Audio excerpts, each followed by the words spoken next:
Bem-vindos, senhoras e senhores, à nossa mostra de arte. Uma coleção de óleos e naturezas mortas que tem alguma coisa em comum. Vocês não verão essas obras em nenhuma galeria e nenhum museu de arte. Um encontro interessante entre ossos quebrados, entre cera e o que, com perdão da expressão, tudo que se enterra. Portanto, apresentamos à sua aprovação este e outros instantes de pesadelo.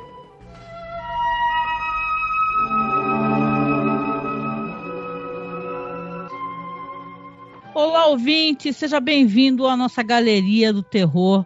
Eu sou a Angélica. E eu sou o Marcos. Hoje continuaremos a nossa saga conversando sobre a série que é vamos colocar assim, um outro trabalho do Rod Serling, que é Night Gallery, né?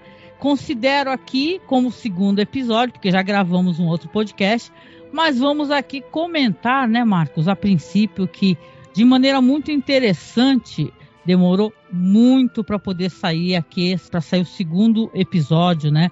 Ou seria o primeiro, hein? De qualquer maneira, coisa de, sei lá, quase um ano, ou mais que um ano, né?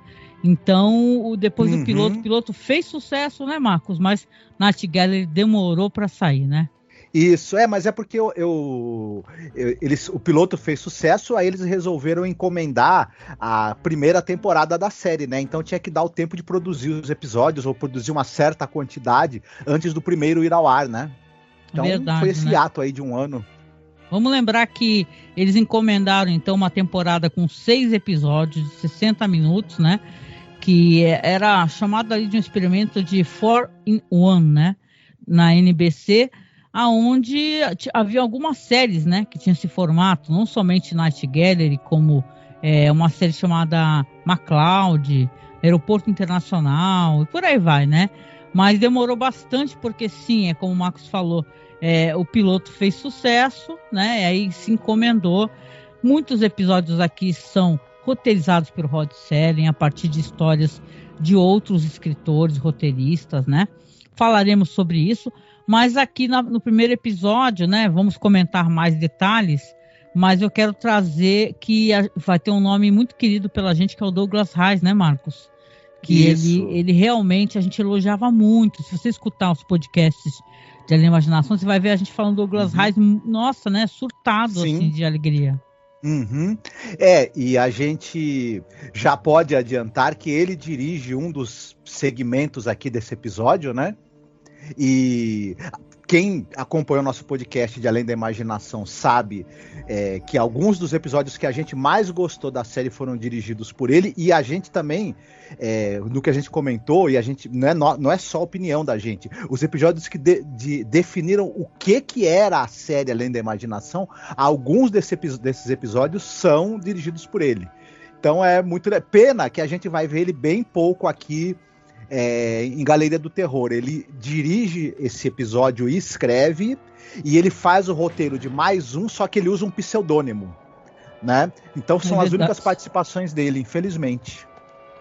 Eu gosto muito, né, da maneira, os episódios, claro que também tem muitos roteiristas queridos, né, mas ele foi realmente um dos prazeres em acompanhar a The Twilight Zone, né?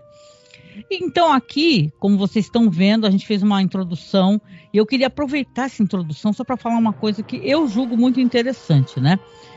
O Marcos também deve saber, vocês acompanham aí a Netflix. Como vocês devem saber, o Guilherme Del Toro tem aquele gabinete das curiosidades, né?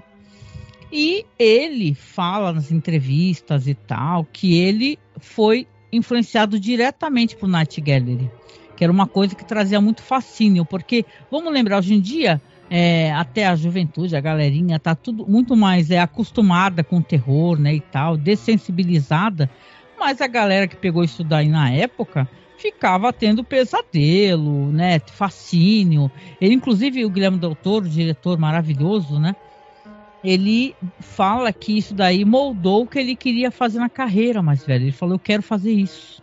A gente vai comentar aqui como tem bons atores, diretores, como a maquiagem é interessante, né? Então, Night Gallery é muito legal e a gente vai começar trazendo para vocês aqui, então, mais esse podcast que vai falar de 2 segmentos, tá? 2 segmentos muito legais. O primeiro é o morto, né? Ou o homem morto, né? The Dead Man. e A Governanta, ou também tem títulos diferentes, né? The Housekeeper, né? Também é chamado de A Empregada, na dublagem brasileira, né? Porque sim, se você vai no OkRu, você encontra alguns episódios dublados e olha, as dublagens são muito boas, gente, são muito boas, divertidas, então vale a pena você meter ali no OkRu na busca, né, Galeria do Terror Dublado, você vai gostar, né, Marcos? Bem-vindos, senhoras e senhores, à nossa mostra de arte. Uma coleção de óleos e naturezas mortas que tem alguma coisa em comum. Vocês não verão essas obras em nenhuma galeria e nenhum museu de arte. O quadro número 1 foi intitulado O Morto. Um encontro interessante entre ossos quebrados, entre cera e o que, com perdão da expressão, tudo que se enterra. Portanto, apresentamos à sua aprovação este e outros instantes de pesadelo. Então, Marcos, eu posso começar então fazendo a sinopse, a gente comentando aqui sobre O Homem Morto, ou O Morto? Sim. Vamos lá, então. Teremos, então, esse episódio aqui, que é, como eu disse, dirigido pelo Douglas Heyes, roteiro dele também, baseado em um conto, né? Vamos lembrar que as pessoas aqui, como além da imaginação, também tinha alguns contos, assim, faziam roteiros baseados em contos. E aqui a gente tem uma história que é do Fritz Leiber Jr., tá? Que sai numa dessas revistas de ficção científica, fantasia, né? E é uma história muito interessante e muito... eu acho que a gente vai falar hoje de muita coisa trash, né? Como que eu vou dizer? E divertida, né? Então vai ser curioso o que vai ser feito aqui nesse episódio. Vamos lá.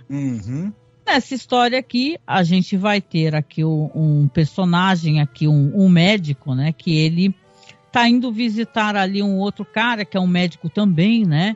E é um cara visivelmente muito importante, né? O nome dele é Max Hedford, né? Que é o cara que convidou. E tá chegando um médico lá chamado Dr. Miles, né? Ele tem uma espécie de sanatório particular, né? Que é na própria casa dele, na mansão dele, né? E o Dr. Miles está sendo convidado ali para poder fazer uma análise, ele quer a opinião do colega, que é um profissional, né? Quando ele já chega muito apressado e tal, e tudo, fala assim, sou eu. Ah, eu quem? Eu? Quem é que tu acha que é, pô? Você combinou um dia, horário comigo, não sabe quem é? Ele já é meio assim, né? O Dr. Miles, né? Que é um cara super ocupado.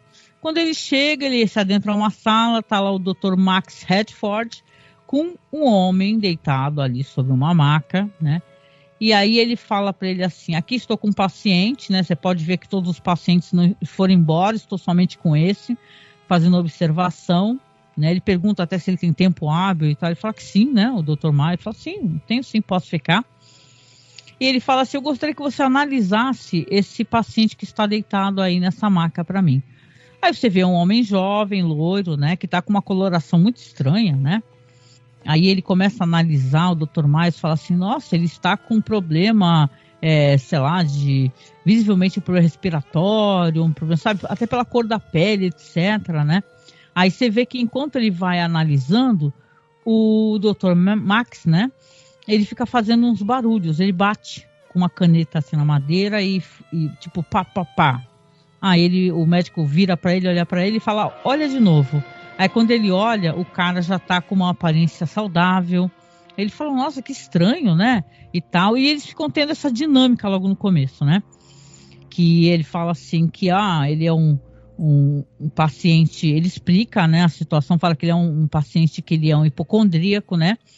E ele tá sendo ali sugestionado por hipnose, entendeu? Porque ele é um cara rico e tal, que podia ter uma vida maravilhosa, só que ele surtava, diz que a mãe dele também, a família dele tinha esse negócio de doença, de pensar que está doente, e ele começou a somatizar tudo, achar que estava doente, tinha uma vida péssima, e através da hipnose, ele consegue ter uma qualidade de vida. Só que ele, o Dr. Max, está estudando esse paciente, por isso que ele chamou esse colega profissional para analisar, até porque é preciso uma testemunha, né? É tipo, né, vamos mandar o paper para a comunidade científica, né, Marcos? E aí você vê que o cara tá ali, ele explica, né? Dado momento ele bate ali, o cara levanta todo maravilhoso, saudável, conversando, sorrindo, né? E falando, eu vou para lá que eu vou jantar, vamos jantar daqui a pouco, né? E tal. Quando os dois ficam sozinhos, aí que o médico fala com mais liberdade, inclusive conta toda essa situação desse paciente. E você compreende que esses toques, né? Às vezes ele dá tipo 2 toques curtos e um toque, é como se fosse um código Morse, né? Que ele é induzido através da hipnose, com esses toques ele apresentar certos sintomas de doenças.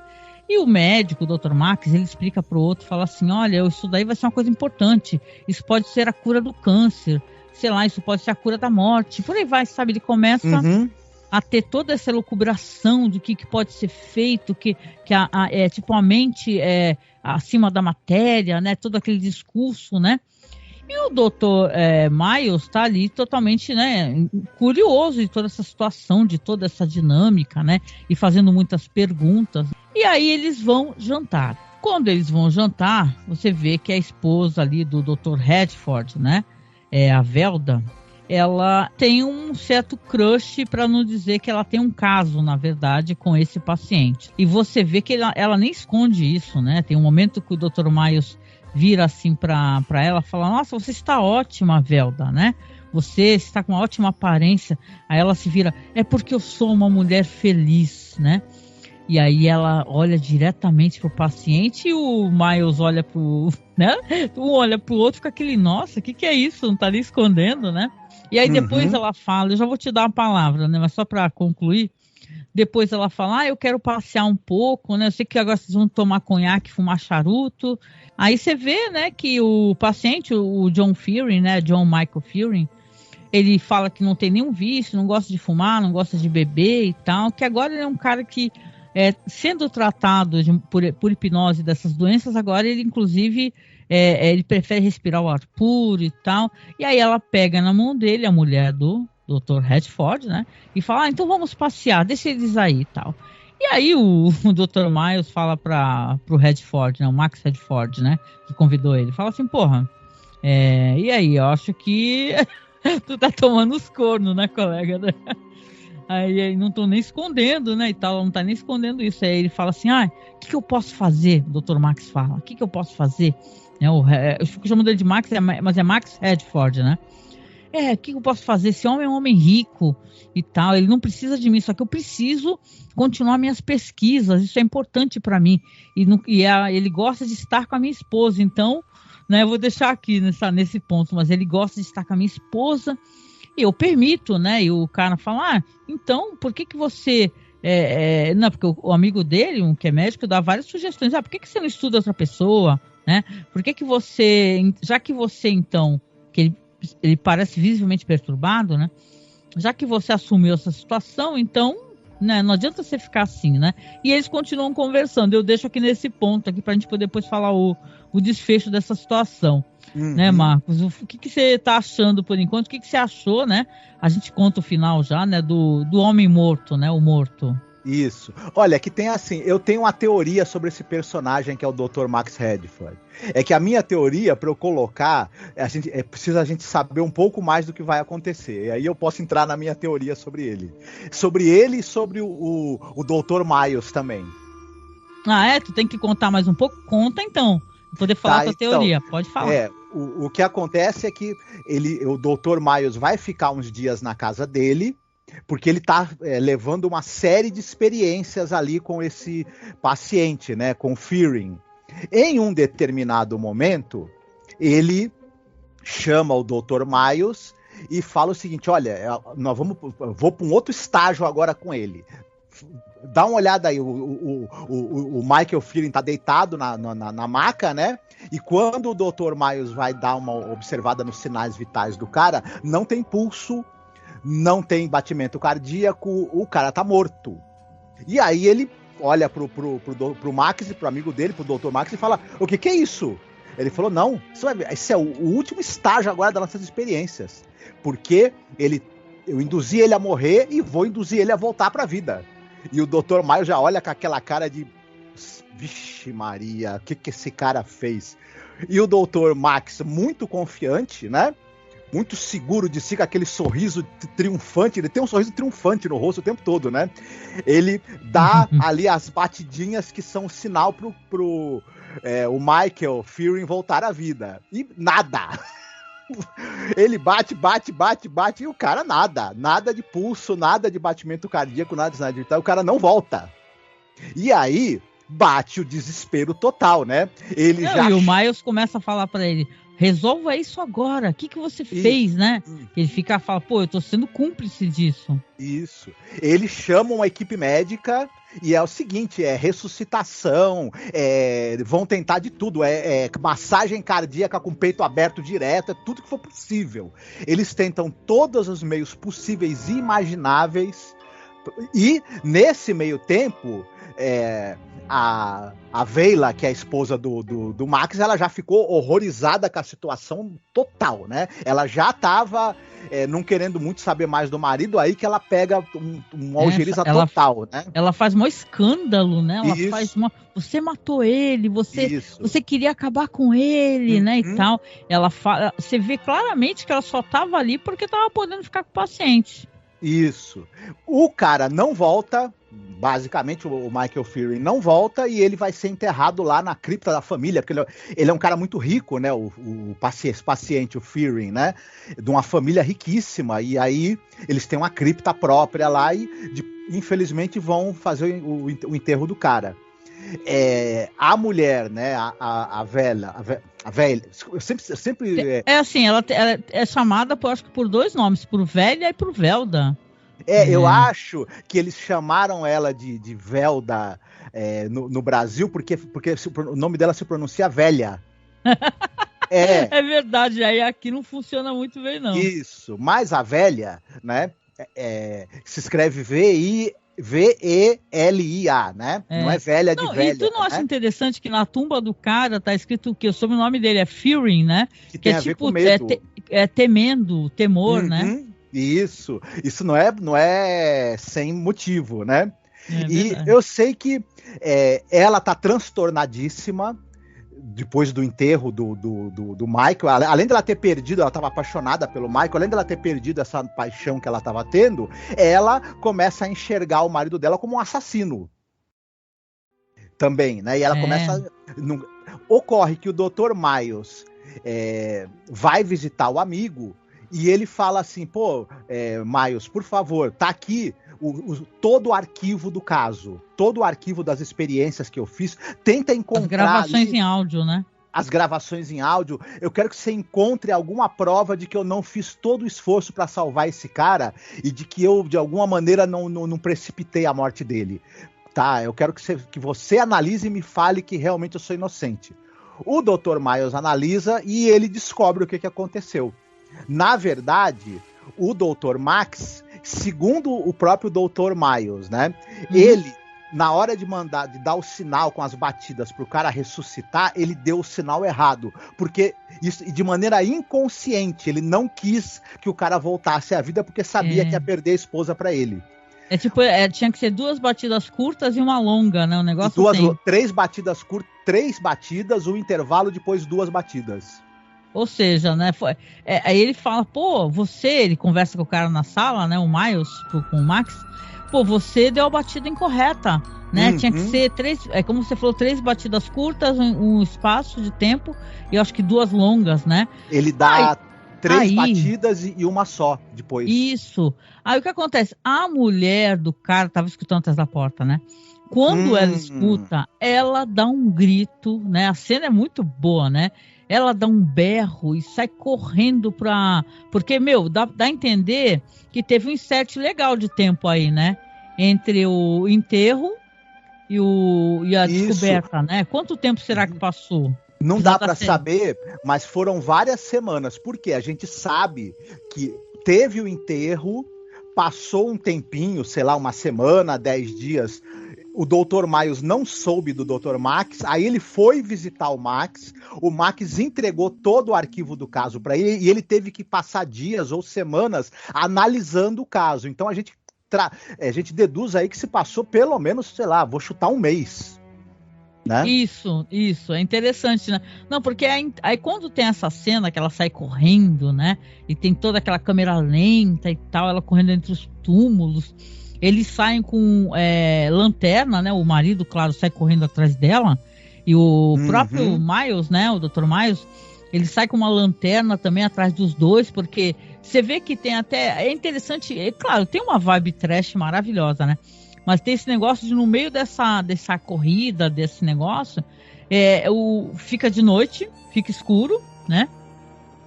Anoitece, e ele tá atrás dela, correndo, e ele sabe para onde ela tá se dirigindo, né? O Miles, né? Para o túmulo, né? Do John, né? Do paciente, né? O homem morto. Isso. Né? E, claro, quando ele chega lá, é muito boa a cena, né, Marcos? Porque ele pega, primeiro ilumina aquele Fury, né? Que é o nome do mausoléu da família dele, e aí você vê que a porta está aberta, ela abriu a porta, né, e o caixão está aberto, também ele ilumina o caixão, e aí quando ele vai virando a lanterna, primeiro ele vê ela, né, sentada com aquele, é muito creepy, tá, essa história é muito boa, ou Eerie, né, tinha aquela revista Eerie também, que aí você vê ela com aquela cara de medo, como se a pessoa tivesse paralisada, né, de medo. E aí ele vai virando a lanterna, ele vê quem? O marido dela, né?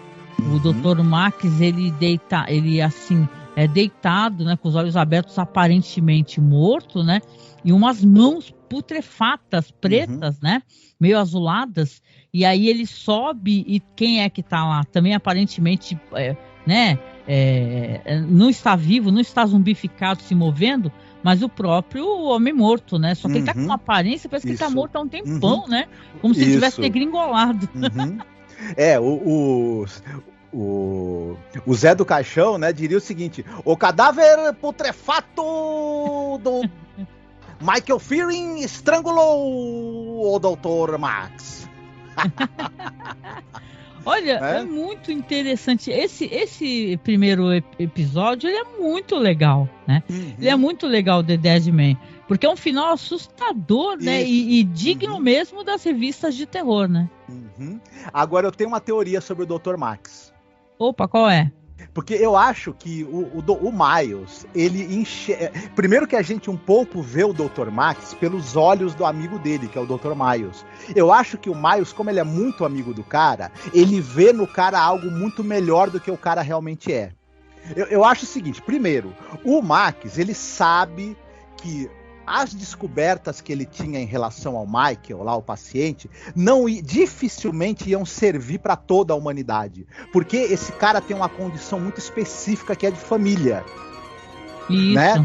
Ele, na verdade, essa coisa que eu tô procurando fazer um bem para a humanidade, vencer a doença, é para justificar a curiosidade que ele tinha em relação à condição do Michael e para poder fazer experiências antiéticas com o Michael, com a desculpa que ele queria descobrir algo que seria bom para a humanidade. Primeiro, ele é um vaidoso, um curioso e um cara com assim, poucos limites éticos, na minha opinião. Depois, eu acho, posso estar enganado, né, que ele meio que, quando ele causa a morte do Fearing, do Michael Fearing, será que foi mesmo sem querer? Ou será que ele causou de propósito porque ele queria se livrar do cara e fez todo aquele circo para parecer, na verdade, que ele fez sem querer, inconscientemente, e usou o amigo para tentar dar uma prova, uma justificativa?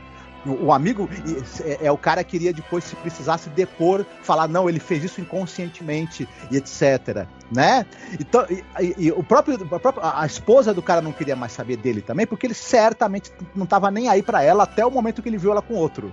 Então eu acho que esse cara, na verdade, esse Max, ele era um bom filho da mãe, um bom desgraçado, mas ele era muito dissimulado e sem vergonha. Isso sim. Não tinha ética nenhuma médica, né? Não, o cara, claro, eu acho assim, a minha teoria é que, óbvio, ele encontrou um paciente ali sui generis, numa condição sui generis, né, diferente de tudo que ele já tinha visto, né, ele pelo jeito, não sei se é um sanatório ali para doentes mentais também, já que esse cara tinha uma condição, parece que psicossomática, né, que chama, mas aí quando ele viu que ele podia crescer, que ele poderia ascender, né, na fama dele enquanto médico, e claro, ficar muito mais rico, ele falou assim, e quando ele percebeu que a esposa estava tendo caso, ele falou, deixa aí, né, e tal. Só que aí o tal negócio, quando ele foi confrontado, né, com que tinha alguém furando o olho ali, pelo amigo, chamou ele de corno, né, falou assim, eu tenho que fazer o quê? Não posso fazer nada, ele é rico, ele pode ir embora, né, e tal. E aí ele deu o sinal errado, né? Só que aí ia aparecer que não foi sem querer, né? Que era isso que ele queria, né? Isso. É a impressão que me dá, né? E é verdade. Só para a gente colocar também algumas questões importantes, eu acho que o Douglas Reis ele é muito inteligente, porque esse episódio, quando a gente vai ver as horas em que o Michael ele estaria apresentando sintomas das doenças, ele usa um ângulo em que a gente vê o cara meio de costas, um pouco de lado assim, e é fácil você trocar o ator, ele usa umas trucagens também, né, cortes, né, é fácil ele trocar aquele ator por outro cara que tá usando um cabelo parecido, e de forma que ele passa aí por cima obviamente, dos limitados recursos de orçamento e técnicos que você tem na TV. Então ele é muito inteligente em não tentar mostrar demais algo que talvez não fosse convincente, se ele mostrasse muito de perto. E mantém a nossa imaginação funcionando. Ele deixa para mostrar depois um prompt, né, uma maquiagem, um negócio mais assim no final, e de um jeito legal também. Ele cria um suspense, uma antecipação que é muito boa, que é muito bem feita.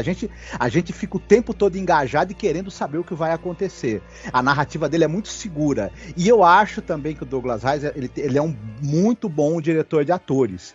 E o cinismo, né, e essa coisa dessa arrogância triunfante do Dr. Max, o Cal Bettis, que é o ator, ele passa muito bem. Esse cara que é uma fortaleza moral e uma pessoa que tem fé nos outros, que é o Dr. Miles, o Jeff Corey, tá muito bem. E todo esse processo de enlouquecimento que a personagem da velha vai passar, né, também é muito bem mostrado pela atriz, pela Louise Sorel. Todos estão muito bem dirigidos, né? Por conta disso. Eu não estou citando muito a atuação do Michael, porque o Michael não tem muito o que fazer, na verdade. Ele tem que ficar deitado. Ele é um cara meio estranho, esse ator, a aparência dele, né? Eu achei ele um cara muito diferente também. Sim. Escolheram bem, assim, né? Que ele parece muito vivaz, né? Você vê que ele é um cara que ele tem uma aparência, parece surfista, né? Uma parada assim, né? Um surfistão.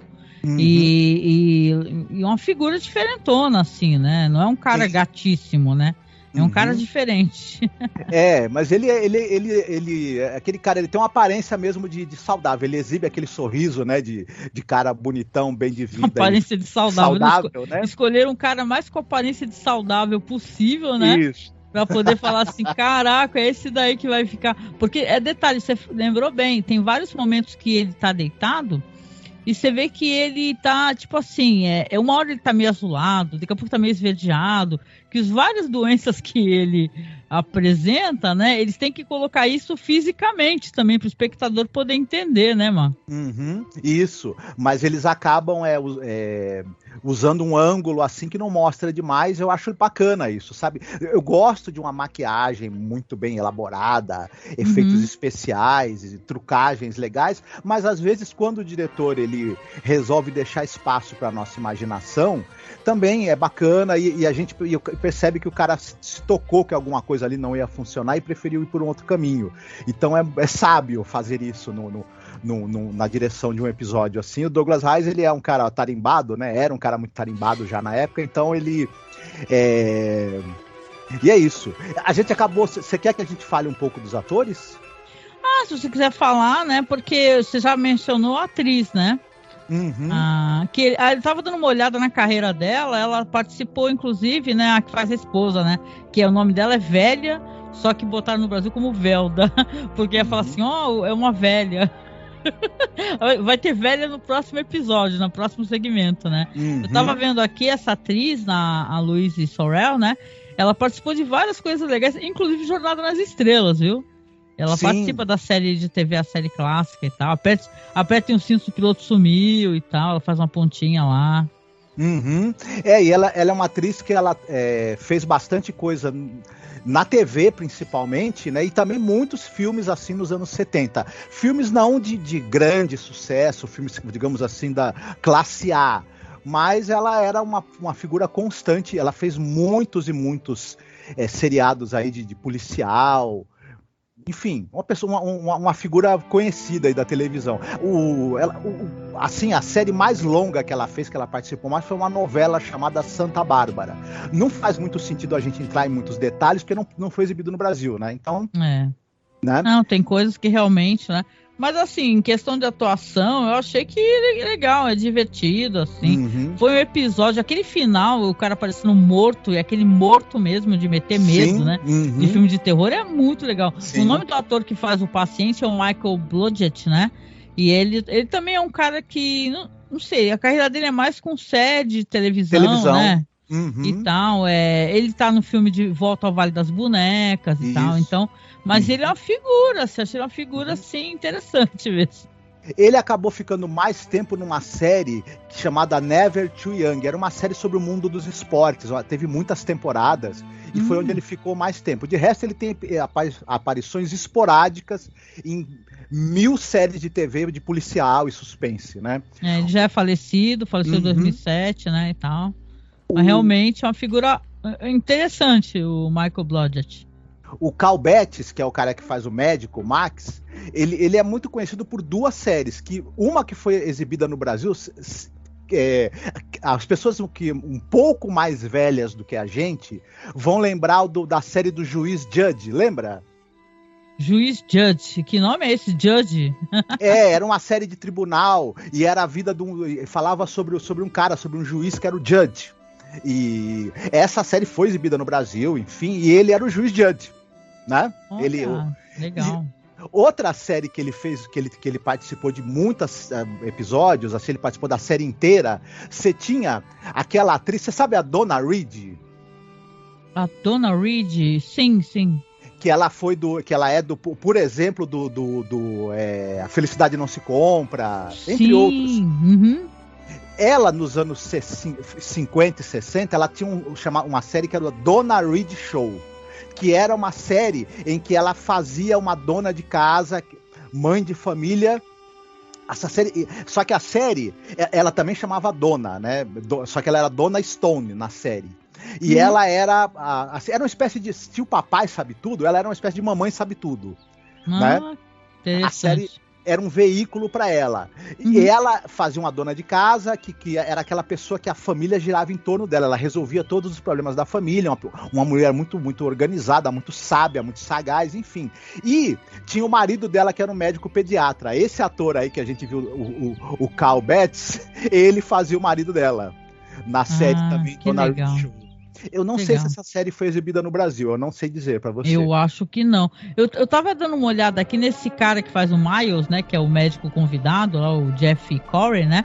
Esse cara participou de produções importantes, né, então, De Volta ao Planeta dos Macacos, né, que eu tenho até uma recomendação no final, gente, né, no podcast dos nossos amigos lá do Cine Alerta, né, que eles foram tão gentis, nos mencionaram no podcast, eu queria recomendar também. Mas ele faz um personagem, o Caspey, no De Volta ao Planeta dos Macacos. Pequeno Grande Homem, ele faz o Wild Bill Hickok. Um filme maravilhoso, Bravura Indômita, né? O de 69, ele faz o Tom Cheney, né? E o Butch Cassidy, ou seja, o cara tem vários filmes famosos, assim, faroestes, né? Muito conhecidos, né, e tal. E eu acho ele um bom ator, ele passa bem esse papel nesse episódio aqui de Night Gallery, né? Porque ele passa esse assombro, né? Tem que ser um ótimo ator para passar você fala assim, nossa, o que você está fazendo, né? Que situação é essa, né? Porque ele foi chamado ali para ser um espectador, né? Uma testemunha do que o outro cara está fazendo. Eu acho que ele faz isso muito bem. Eu acho ele um ótimo ator. E ele, como você mesmo falou, ele tem uma carreira longa no cinema, aí nos anos 40, 50... e também uma carreira muito longa e muito expressiva na televisão, participou de tudo que é série importante de policial, suspense, que se possa imaginar.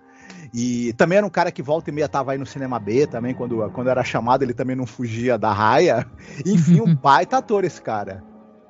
Muito legal. Então é isso, né? A gente comentou aqui, eu quero saber de vocês também, eu e o Marcos, hein?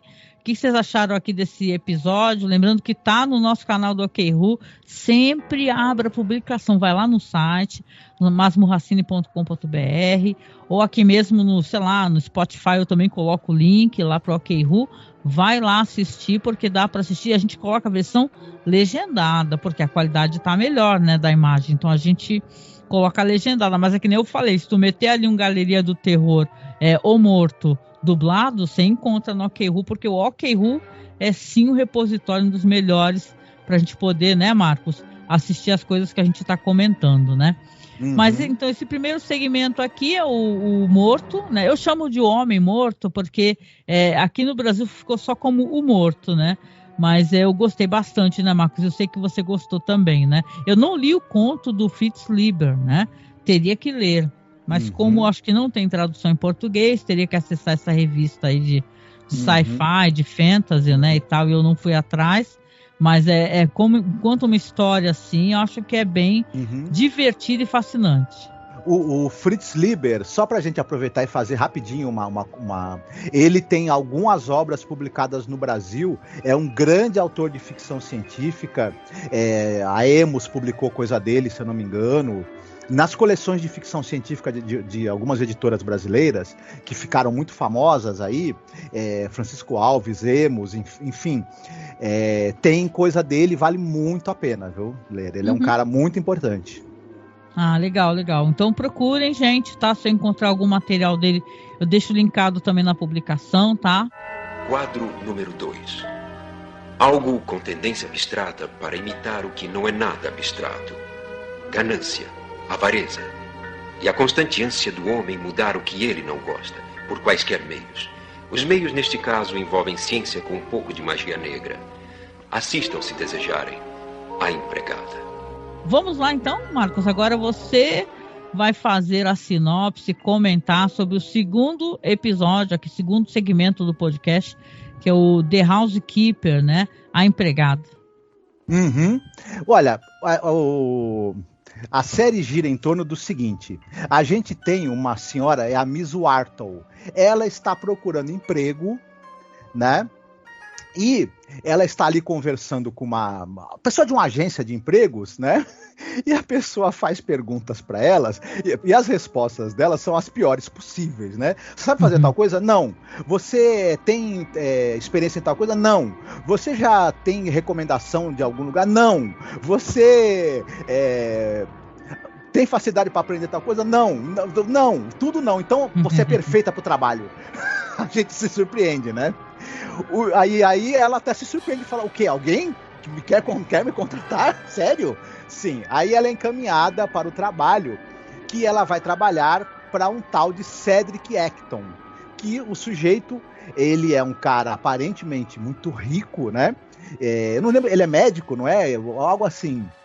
Ele é um cientista e estudioso também de alquimia, ocultismo e tudo mais. E ele fala para ela o seguinte, né?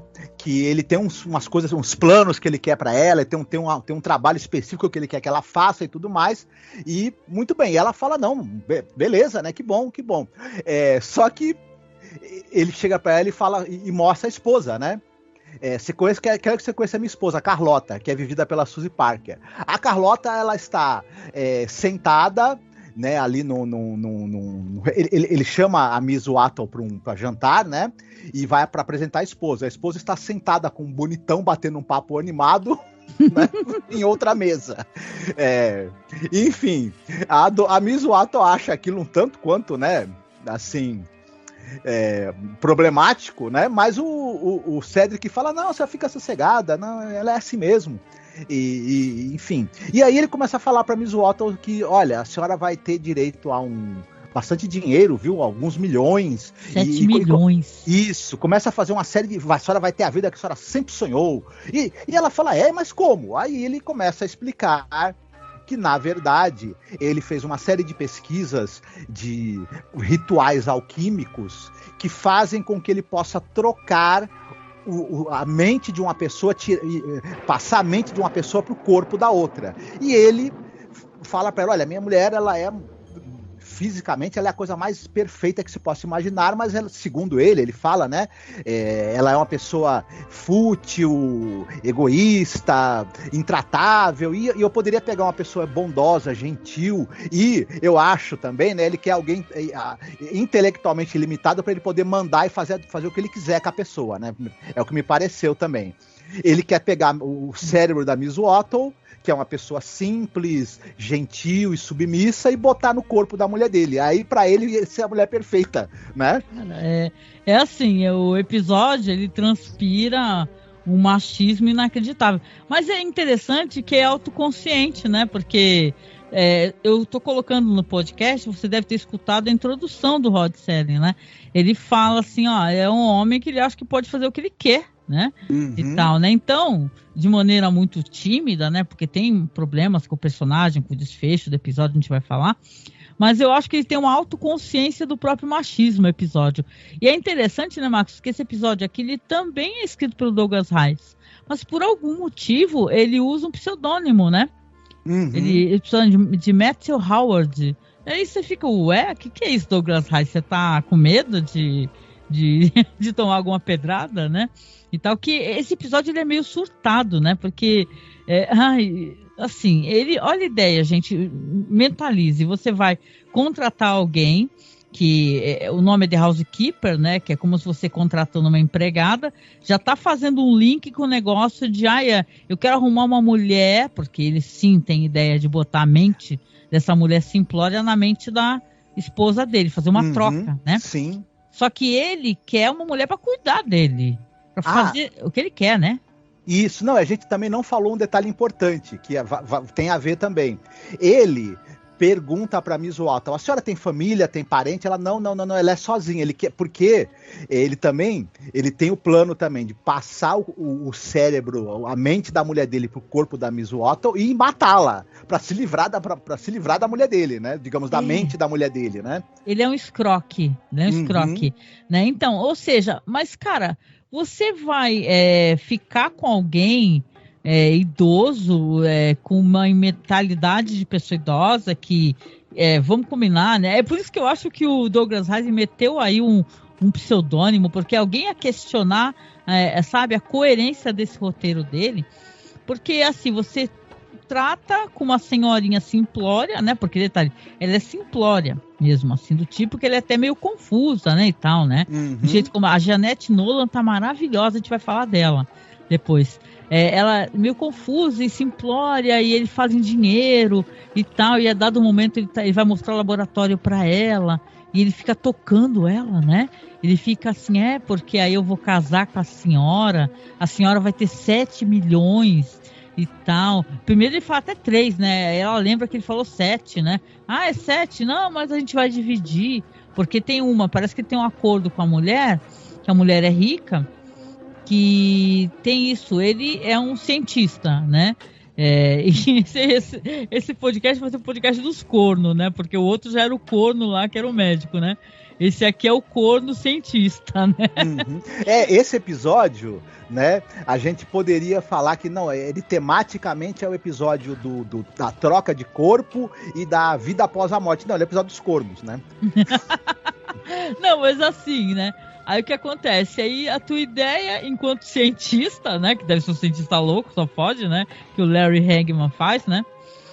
Detalhe, ele era da Ginny é o Gênio, né? Ginny é o Gênio. A Dream of Ginny, né? E tal. Ele é um cara bem famoso e um cara bonitão. Isso. E aí ele pega aquela velhinha que é a Jeanette Nolan, que eu acho ela uma mulher bonita, né? E a gente vai falar sobre, porque ela participou de Twilight Zone. E ela tá cheia de enchimento na boca, ela tá quase sem conseguir atuar direito, de tanto enchimento. Ela tá meio esquisitona. Nariz postiço, né? Uma maquiagem muito pesada. Bem pesada e tá quase atrapalhando a atuação da Jeanette Nolan. Aí ele fala, porque aí eu caso com você, a senhora vai trocar de corpo, vai pra um corpo maravilhoso. Ele fala que a mulher é um amendoim estragado. Ele fica falando isso na dublagem, fica assim, aquilo ali é amendoim estragado, só é bonita a casca, por dentro não presta, né? E a senhora, ele nem sabe quem é essa mulher.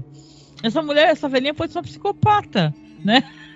E aí depois o que é? Você vai transar com essa mulher velhinha e tal? Ele é uma velhinha. Isso, tem uma coisa, né, que a gente mais pra frente, ele realmente vai fazer essa troca de corpo, né? E depois ele digamos assim, dá um primeira coisa, acho que já pode adiantar, né? Isso daí. Não, fala sobre a experiência que eu acho ela o cúmulo. Porque o que acontece? Ele primeiro envolve, sério, pessoal que está nos ouvindo e não viu o episódio, ele envolve um sapo.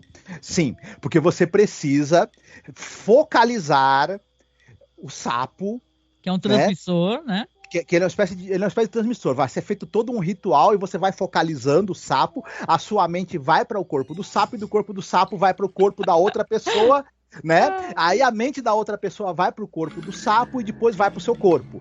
Parece complicado, mas é complicado assim, mesmo. Ele tem que, o experimento é o seguinte: a personagem da velhinha e tal, ela que é a Jeanette Nolan, ela tem que ficar olhando fixamente para a foto da mulher dele. E aí, quando ela fica direto por horas e horas, aí quando aparece a mulher do cara, vamos supor, assim, né, tô só exemplificando, aí ele mostra o sapo. O sapo é um transmissor das almas, ele faz a troca das almas. Isso. É tipo Sexta-feira Muito Louca, só que de cientista maluco, né? Isso. E tal, porque aí vai ser feita a troca, porque veja bem, ela vai concordar, a velhinha, só que é aquela concordância meio, não sei se eu dou pra isso, mas a senhora vai ter iates, vai ter carros, vai ter um corpo lindo, se a senhora quiser, eu caso com a senhora, mas se a senhora não quiser pode se divorciar de mim. Mentira, né, porque ele precisa, ele quer assumir com a esposa e quer ter alguém que ele possa controlar, né? E dá a entender, inclusive, que a esposa não transa com ele. Então ele tá ali todo, sabe, né? Ela não quer saber de mim, esse daí é amendoim estragado, e o caraca, e ela tá com os boy, magia, tudo na frente dele, na cara dura, no restaurante, e a velhinha, cara, que é um raciocínio muito louco, gente, alguém me explica, porque eu sinceramente não sei qual é que é o lance da velhinha. É uma parada que ele tem, meio maternal que ele quer uma senhora idosinha cuidando dele, dando comidinha e tal, que ele também coma, porque é a esposa dele e tal, e ele, né, tem muito tesão no corpo da esposa dele. Então é tudo tem uma entrelinha muito estranha nesse episódio. O Cedric, esse personagem, ele é completamente louco. Basicamente isso, ele é completamente 13. Esse é o cientista louco mesmo, né? Isso. E ele também, obviamente, ele é um cara que assim, a gente fica imaginando que ele, emocionalmente, ele não amadureceu, né? Ele que é uma mulher linda, esplendorosa, ao mesmo tempo que seja uma espécie de mamãe dele e cuide dele, seja submissa e faça tudo pra ele, também transe com ele e etc. E dê e dê uma boa vida pra ele, porque a rica da história é ela, não é ele, ela. Né? Não, então... E tem uma hora que ela aparece, ela ainda dá um esculacho, né? A esposa dele, né? A Carlota, né? Ela fala assim, quem é essa mulher? Não quero saber dessa mulher, não, manda essa mulher embora daqui agora. Porque ela logo percebe que a senhora Tuttle, não, a senhora Wartle, enquanto empregada, né, enquanto governanta ali da casa, ela é totalmente inepta, né? E o Larry Hagman, ele tá maravilhoso. A Jeanette Nolan, ela é uma atriz incrível, mas ele tá maravilhoso porque ele é um cara muito surtado, né? Esse negócio dele ficar tocando ele, que traz aquele incômodo, tocando assim no ombro, sabe? Ele toca nela, eu vou casar com a senhora. Você já fez, sabe? Peraí, meu filho, respeito com essa senhora aí. Pô. Não, e quando ele finalmente faz a troca de corpo, ela... Assim, logo que ele consegue fazer a troca de corpo a mente da mulher dele foi pro corpo da senhora Wartle, ele mete uma injeção letal na senhora Wartle imediatamente, né? No corpo, né? No corpo, porque ele quer matar... no corpo da senhorinha, porque ele já quer desaparecer com a esposa, ele faz isso, né? Porque ele faz essa troca, ela aceita e tudo, e ele já vai pra cima do corpo, né, que era da esposa dele, com a cabeça da velhinha, entendeu? E fala, chega junto aí e tal, já vai chegando, maluco. Ele acaba de assassinar a esposa na frente dela, que tá no antigo... Veja bem, olha só o absurdo, né? Porque você olha pro seu corpo, você se vê nele, né? Então é como se ela tivesse visto ele assassinar ela mesma e a própria esposa ao mesmo tempo. E em seguida ele já vem com desejos libidinosos pra cima dela, sendo que ela tá absolutamente horrorizada com o que ele fez. Isso daí, se ela já não tinha ojeriza a ele, ela desenvolve uma ojeriza imediata, né? Ele tá muito JR, né? Porque ele era do Dallas, né? Daquela série que fez maior sucesso, né? E tal, e eu gosto dele enquanto ator, sim, sabe? E, cara, é muito engraçado, né? Até o negócio no começo, né? Que tem quando a velhinha chega no escritório, a gente não comentou, né? Mas tem aquela secretária dele, né? E a secretária visivelmente está de olho no patrão, né? Falando assim, ele não olha pra mim, né? E tal. Você vê que as mulheres dão mole pro cara, né? Só que ele quer o tipo de mulher lá, senhorinha velhinha, né? E tal, e quer ficar na ala geriátrica mesmo da relação, né? Ele quer mas eu acho que é meio isso, né? Ele quer digamos assim, a passividade, né? E a submissão dela, né? Que é alguém muito simplório que ele pode manipular à vontade. A esposa não era alguém que ele conseguia manipular, né? Esse roteiro não é do Rod Serling, é do Douglas Reis, né? E é engraçado, o Rod Serling, na introdução dele, ele fala assim, esse cara faz o que quer, né? E assim, no final, ele faz o que quer, né, Marcos? Ele faz o que quer, porque assim, ela não aceita, né? A Miss Wattle, ela tá no corpo da esposa dele, ela se tranca no quarto e fala, não quero saber dos seus avanços, né? Aí passam ali 3 dias, né? E ele fica o tempo todo batendo na porta, querendo levar comida e tal. Aí ela sai do quarto e diz que vai entregar para ele uma notificação que ela quer os 7 milhões, né? Porque sim, o dinheiro é dela, né? E tal, ela fala que, sei lá, que quer doar, né? Um negócio assim, não é nem para ela. Ela só quer ir embora, né? Ela não quer nada com ele, né? Aí ele já tá preparado para isso, porque ele é um canalha, né? O Acton, ele vai lá e faz o quê? Traz o sapo de novo, né? Que ele já tinha ali uma parada 2. E, cara, isso é muito engraçado, né? O episódio, eu acho que ele não se leva a sério, porque aparece uma outra velhinha, né? Isso. Outra velhinha, porque você vê que ele pega,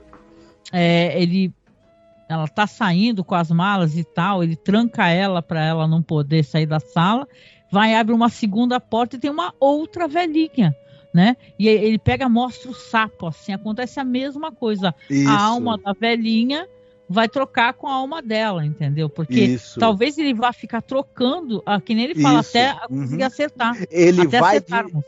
Ele vai de velhinha em velhinha até encontrar uma que engula ele, que aceite ele. O lance dele é uma velhinha. Esse cara gosta de velhinha. E nada contra a velhinha, porque eu sou uma, né? Nada a ver. Mas assim, que é engraçado porque é muito constrangedor, assim. Ele deveria ser mais franco, né? E numa espécie de... Qual é o nome daquele aplicativo lá que as pessoas se encontram lá pra ficar juntos, né? E tal, né? Que é de pegação. Em algum aplicativo, claro, estamos, né, sugerindo aqui, né? Em alguma espécie de fórum, né? De clube de pegação, e já arrumar uma velhinha que quisesse ficar com ele. Falar assim, opa, né? Eu quero como é que chama? Galagão, né? Galanão? Galalão. Mas o problema é que ele quer uma velhinha com o corpo da esposa jovem, né? Então, e com o dinheiro dela, de preferência também. Ele precisa do corpo daquela mulher. Ele falou assim, tanto que eu acho que dessa vez ele não vai nem se livrar, né? Porque ele precisa do corpo daquela mulher, porque é ela que tem o dinheiro, ela não pode se divorciar dele, né? Isso. Então, meio que termina assim, né? Que é uma cena engraçadíssima, né? A cara da outra velhinha, de cara de pimpona, né?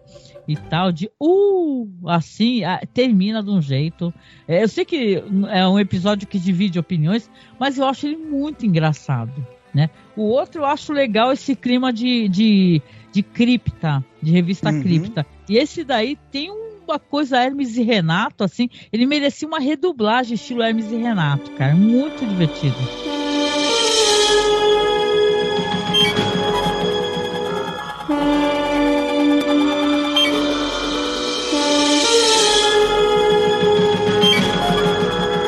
Então esse é o segundo episódio, segundo segmento, né, do podcast, que eu achei divertidíssimo. É problemático? É bem machista? Sim, claro, né? Mas é autoconsciente, né, dos problemas que ele tem. E pra piorar, no final, o cara vence. O vilão não tem essa, né?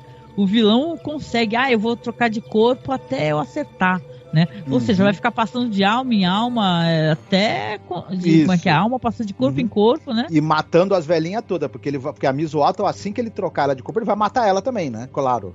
É claro, né? Claro, pô. Interesse é esse. O corpo da velhinha já vai rodar também, né? Por aí vai.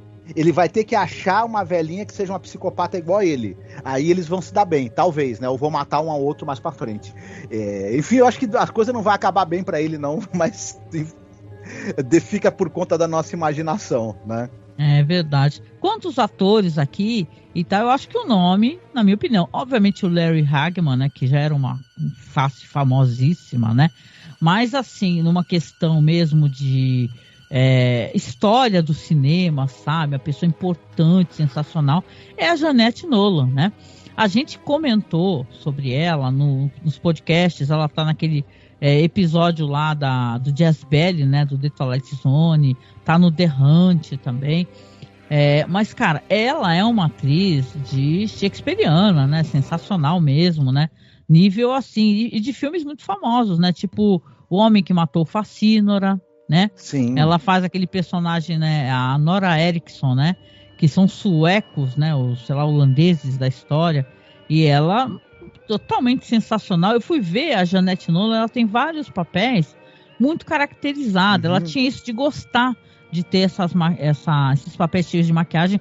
Ela está profundamente dentro da história do faroeste, né, do cinema desse gênero faroeste e tal, porque era bem famosa e tal. Ela tinha uns programas bem longevos, né? E eu gosto muito dela, mas aqui quase não dá pra sentir muito a atuação dela, né? No Jazz Belly, sim, né? Ela faz o papel da bruxa, né? Que é bem feito pra caramba, né? E no The Hunt também, que ela faz a esposa do velhinho, né? No The Twilight Zone. Eu vou deixar os episódios aqui abaixo pra vocês acessarem. Eu sugiro às pessoas, quem puder e quem ainda não viu, procure o Macbeth, do Orson Welles. De 48, né? Em que você tem a Jeanette Nolan, ela é a Lady Macbeth. Se eu não me engano, ela já tinha feito esse papel no cinema. Desculpa, já tinha feito esse papel no teatro e ela foi levada para as telas para repetir o papel nas telas. E aí nesse filme é um dos exemplos em que as pessoas vão ter a oportunidade de ver o que essa mulher era capaz atuando. Era um negócio inacreditável. Enfim, ela é uma força da natureza atuando. Aqui nesse episódio, por mais que seja engraçado, a gente não vai conseguir ter uma noção do tamanho que era essa atriz, né? Mas Rochelli adorava isso, né, Marcos? Ter os atores e atrizes mais fodões, né? Para participar dos projetos, né? E isso, você vê que ela participa de 2 episódios em Além da Imaginação e são sensacionais, né, cara, os episódios, né? E tal, e ela é incrível, lindíssima. Vamos lembrar que ela é muito bonita. Nessa época ela era linda ainda, uma senhora madura, mas muito linda. Foi muito enfeiada para esse episódio, né? Você quase não entende as decisões de maquiagem para ela, né? Que são muito exageradas, né? Isso é uma coisa meio que a gente coloca na conta da época, né? Enfim, difícil da gente hoje. Por que uma mulher, como você mesma falou, uma excelente atriz e ainda uma pessoa tão bonita, né? Ela para fazer papéis de pessoa muito mais velha, e, enfim, hoje é duro da gente engolir essas coisas, né? Mas era comum para a época. Enfim, mas de qualquer maneira é uma grande atriz e vale muito a pena o pessoal conhecer a carreira dela. Ela também tem uma carreira longa na televisão e participou de muita série dramática, muita série também de suspense policial, enfim, muitos episódios ali do Homem da Virgínia também, né? Que era uma série de faroeste. A última velhinha é a Judith Lowry, viu? Que participa, né? No finalzinho do episódio, e eu acho que tá até não creditado, viu? Por sinal, mas também é uma atriz assim de, né? Vamos colocar assim, de muitos filmes para televisão, do Vale das Bonecas também, por aí vai, né? Mas é muito legal assim, muito legal, no sentido assim, tem os nomes fodões, sabe? E claro, o Larry Hagman, que tá hilário, tá divertidíssimo, é um personagem totalmente louco da cabeça e louco por velhinha também. Exatamente. Ele é um cara que fez sempre vilões muito marcantes, né?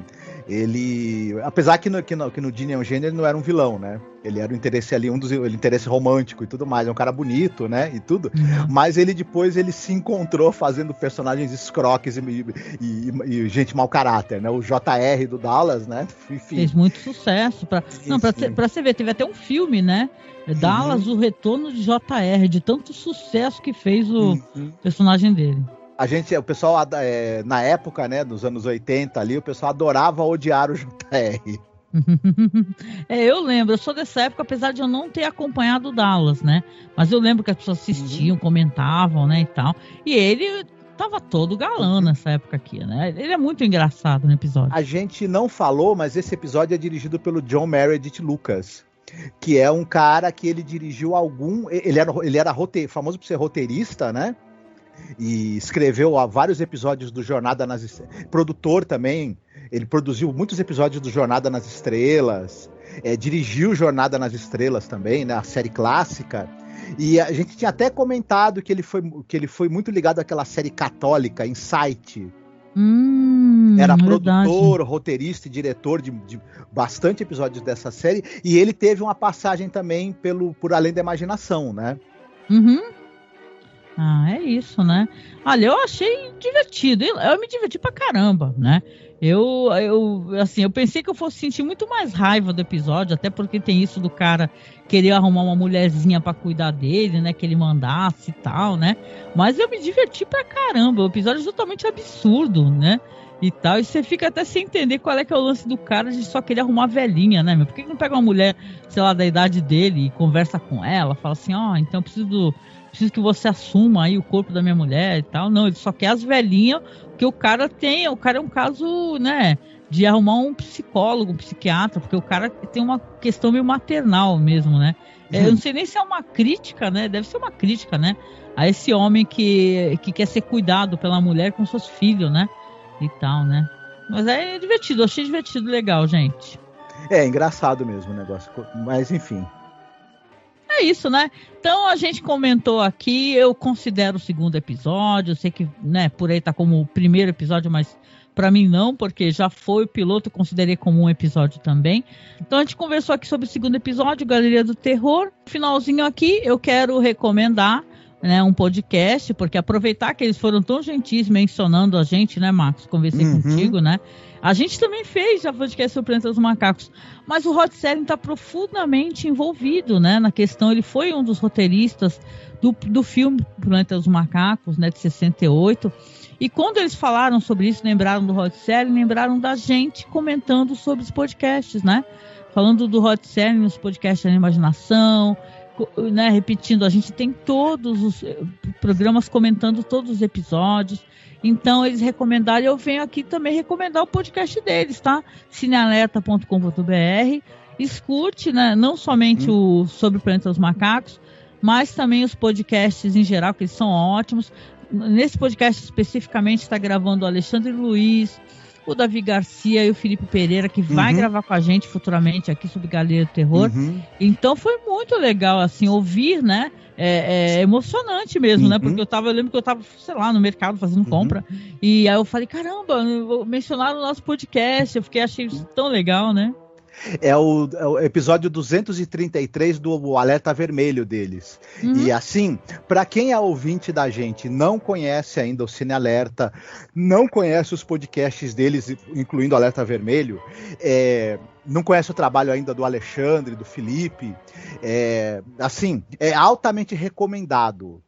Eles fazem uma pesquisa muito interessante dos aspectos da produção, de todo o histórico das pessoas envolvidas, seja o diretor do filme, elenco, a repercussão que o filme acabou tendo nesse universo do cinema, o que ele influenciou. Eles fazem essa pesquisa muito sistemática, desses aspectos.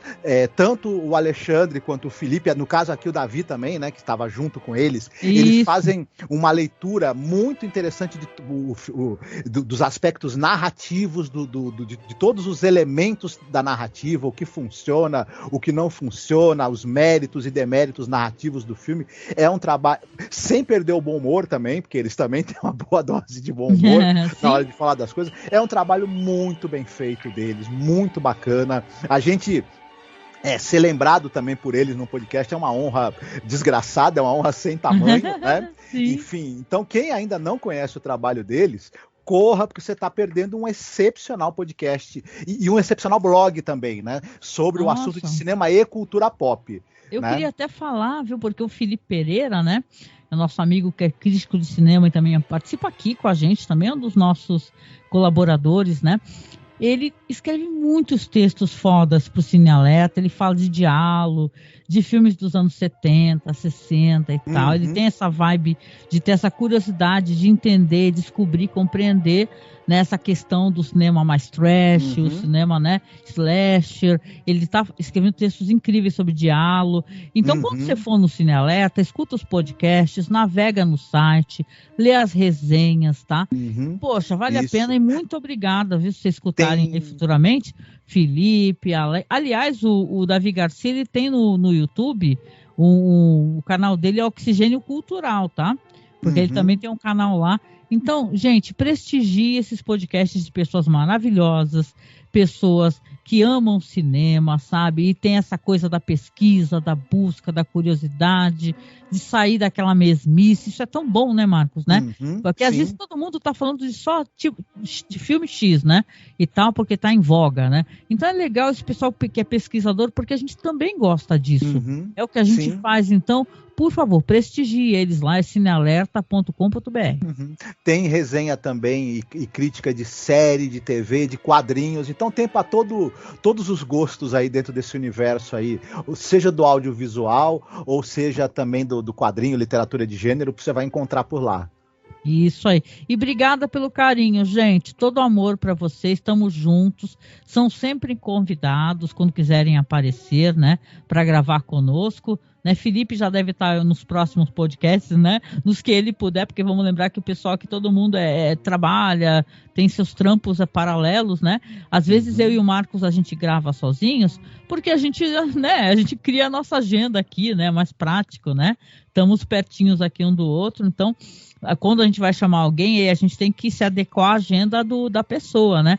Então o Felipe deve participar possivelmente e outras pessoas também que quiserem, né? Como essa temporada é mais curtinha, então a gente vai ter algumas participações, né? E vai acabar muito mais rápido também esse podcast. Bom, chegando ao final aqui, vocês sabem, eu dou sempre os mesmos tipos de recados. Por favor, compartilhem o nosso material que a gente está fazendo, seja no YouTube, seja no podcast. Lembrando que os podcasts vão sair no site masmorracine.com.br. Você pode escrever no seu aplicativo de podcast Masmorracine, que você vai encontrar o nosso podcast, viu? E esse podcast que nós estamos fazendo também. Mas você pode procurar diretamente no Spotify, vou deixar o link, tá? Assistir no YouTube e, né, compartilha conosco as suas opiniões, as suas impressões. Isso é tão importante, né, Marcos? Sim, a gente gosta muito de saber a opinião de vocês. E também elogios e críticas, também estamos abertos. No mais aqui, a gente, por favor, pede sempre apoio. Primeiro, agradecemos os apoiantes que, né, estão sempre nos ajudando, depositando aí, fazendo o seu Pix, ajudando a gente a pagar esse site. Estou fazendo uma ação também para as pessoas mandarem áudios para a gente, porque a gente vai fazer um programa especial, porque esse ano, acho que a gente atinge, né, Marcos, uma marca muito importante, né? Por quê? Porque as pessoas desistem, né? A gente, né, perseverou, estamos aqui até hoje. Esse ano a gente vai fazer 15 anos de podcast. 15. Começamos em 2009, gente. Então, o que a gente pede aqui? Mande seu áudio. Fale aí como é que você conheceu o podcast, o que você gosta no podcast. Sei lá, isso. Eu conheci vocês através dos podcasts de Game of Thrones. Eu conheci vocês através... Sabe, a gente quer saber essa interação, a gente quer escutar a sua voz. E a gente vai colocar dentro do nosso podcast especial em agosto o seu recadinho em áudio. Tá? Então pode mandar para contato.cinemasmorra@gmail.com. Você escreve no assunto assim, 15 anos, que aí a gente vai saber do que é, tá? Mande seu áudio, interaja conosco, a gente tem tanta gente boa, a gente tem muito orgulho de quem está conosco há muitos anos também, tá? Então se você puder, nos apoie, tá? A gente agradece profundamente, a gente tem perfil no Padrim, tem no Colabore Aí, tem no Apoia-se, tem o nosso Pix, é apoiomasmorra@gmail.com, tá? Você manda o Pix, a gente recebe na Caixa Econômica Federal para pagar despesas do site, a gente agradece demais. E a gente se encontra logo mais no próximo podcast sobre Galeria do Terror, né, Marcos? Sim, fiquem bem, se cuidem. Um abraço e cuidado com a vingança pela traição, hein, gente? Já viu que nunca dá muito certo, né? Esse episódio foi episódio das traições, né? Então vamos, né? Vamos tentar primeiro romper as relações antes de trair, né? Bem melhor, né? Do que inventar coisa, né? Tentar apagar com hipnose, fazer trocar de corpo, né? O negócio é ser sincero dentro das relações, né? Mas é isso, gente. Um abraço, até o próximo podcast. Tchau.